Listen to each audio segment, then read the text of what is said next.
Сәлем достар, сіздермен бірге Нейрон. Бүгін біз эндокринді жүйенің қалыпты анатомия мен физиологиясын талдайтын боламыз. Каналда эндокринді жүйеге арналып 4 видео жүктелінетін болады. Барлық видео каналда жеке плейлистке сақталынатын болады. Кез келген уақытта қайталап көре аласыздар. Ал сіздер каналды қолдау мақсатында каналға тіркеліп, астына комментарий жазып, лайк қалдырсаңыздар, бұл видео өзге адамдардың білім алуына септігін тигізетін болады. Олай болса, кеттік.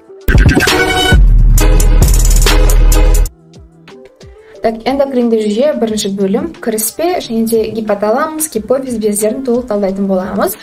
Кіріспеден бастайық, бұл жерде біз эндокринді жүйемен толық танысатын боламыз. Және де достар, бір ескерту, бұл видеоларда бізде артық әңгіме болмайды, қысқа нұсқа әр без туралы ақпарат беріледі, және де әр бездің гиперфункциясы және де гипофункциясы кезінде организмде қандай өзгешеліктер, өзгерістер болатын жайлы мен айтып өтетін боламын.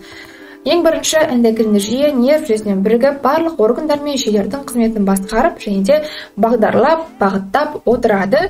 Яғни басқару жүйесіне де кіреді десек болады. Эндокринді бездер олар организмнің ішкі ортасына, атап айтқанда қан, лимфа және де тін сұйықтығына биологиялық белсенді заттарды, яғни гормондарды бөліп отырады. Оларды сол үшін бізде ішкі секреция бездері деп те атайды екен. Эндокринді бездердің классификациясын тоқталатын болсақ, ең бірінші оларға орталық органдар жатады. Орталық органдарына гипоталамус, гипофиз, эпифиз бездер жатса, шеткі органдарына қалқанша безі, қалқанша маңы безі және де бүйрек үсті бездер жатады екен. Олардан бөлек бізде аралас бездер бар екенін білеміз. Оларға жыныс бездері, плацента мен ұйқы без жатады екен. Сонымен қатар эндокринді бездердің ішінде бізде жекелей орналасқан гормон түзуші жасушалар жатады екен. Бұлар бізде эндокринді безге жатпайды, алайда биологиялық белсенді заттарды бөлгендіктен бұларды да эндокринді бездердің классификациясына жатқызады. Олар әртүрлі органдарда орналасады. Ең біріншісі аппут жүйесі кіреді. Аппут жүйесі орталық және де шеткі жүйке жүйесінің жүрек, өкпе, бауыр, көк бауыр, бүйректің гормон бөлуші эндокринді жасушалары. Аппут жүйесінен бөлек бізде асқазан ішек жолдарында орналасқан энтеритті жүйе жатады екен. Бізде гормондардың классификациясына тоқталған болсақ, енді гормондардың басқарылуына тоқталып өтейік. Бізде гормондар гипоталамо гипофизарлы жүйе арқылы, кері байланыс шеңбер арқылы және де нейроэндокринді жүйе арқылы басқарылып отырады. Ең алғашында гипоталамо гипофизарлы жүйеге тоқталайық. Бұл жүйені басқару жүйесін айтпастан бұрын бізде білу керек. Біз эндокринді бездер бізде қалқанша безі, қалқанша маңы безі, бүйрек үсті безі және де жыныс бездері екенін білеміз. Алайда осы бездердің барлығын бізде организмде басқарып отыратын бастық бар.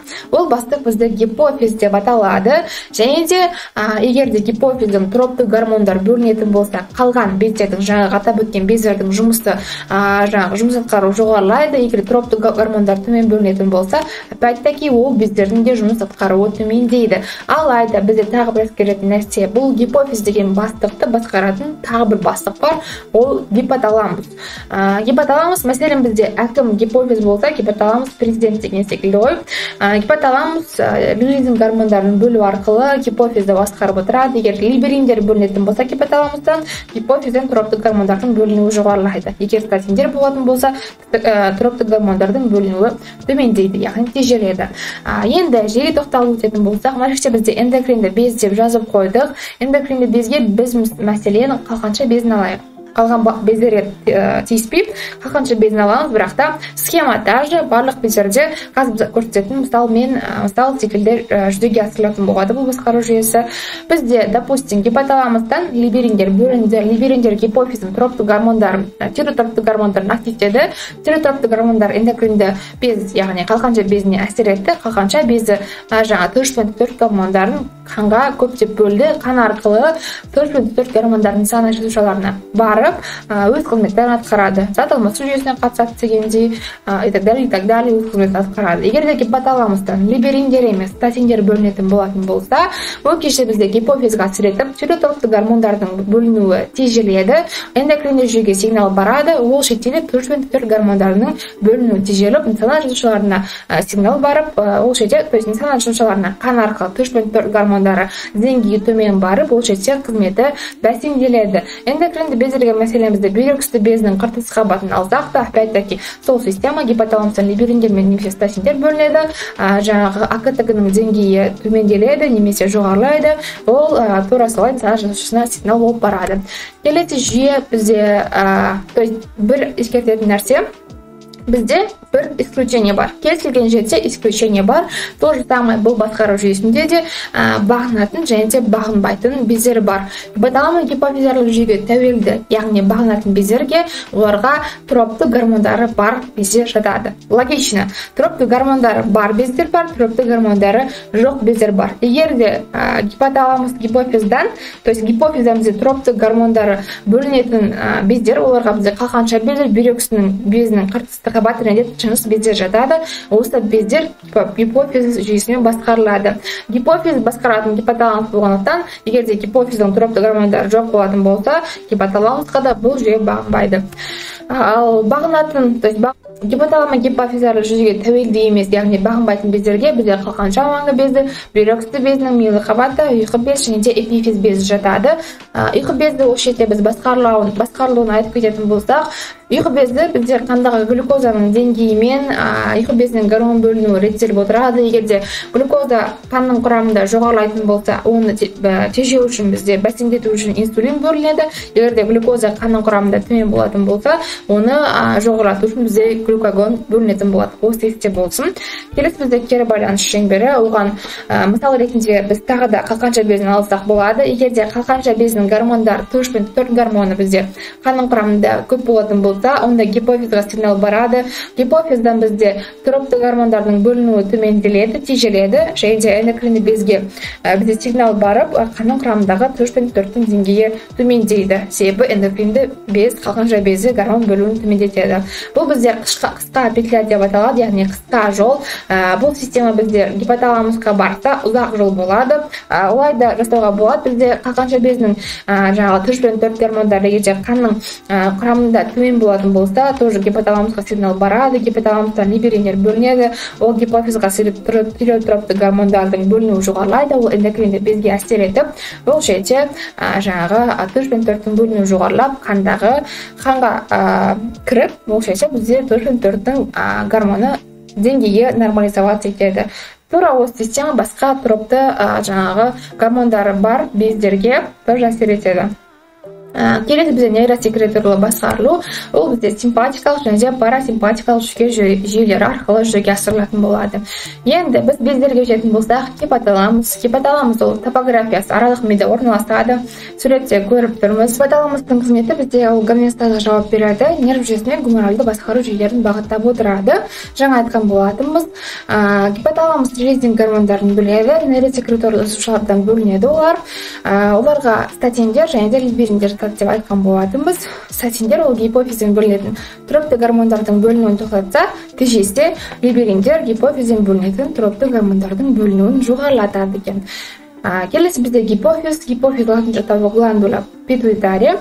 Топографиясы бізде сына тәрізді сүйектің сүрегер жүгіндегі гипофиз қапшығында орналасады.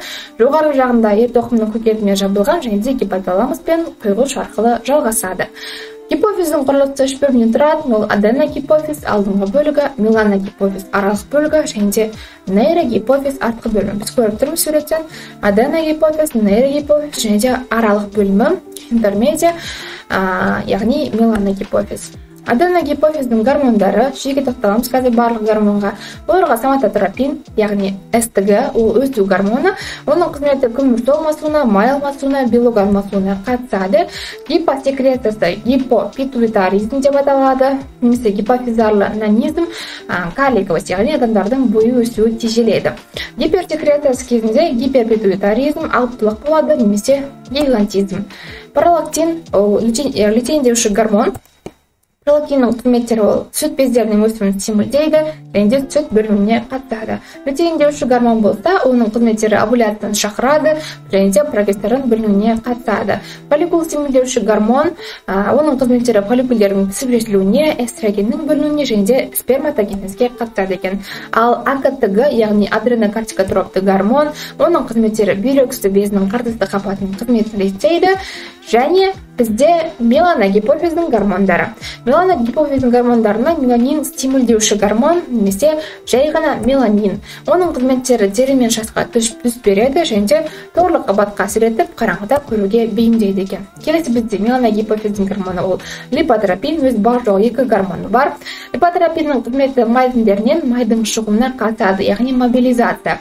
Есте болсын, достар, егерде жасушадан бір нәрсе шықса, кальций немесе калий немесе жай ғана май шығатын болса, ол мобилизация. Яғни егер клеткаға кіретін болса, керісінше онда ол бізде иммобилизация деп аталады.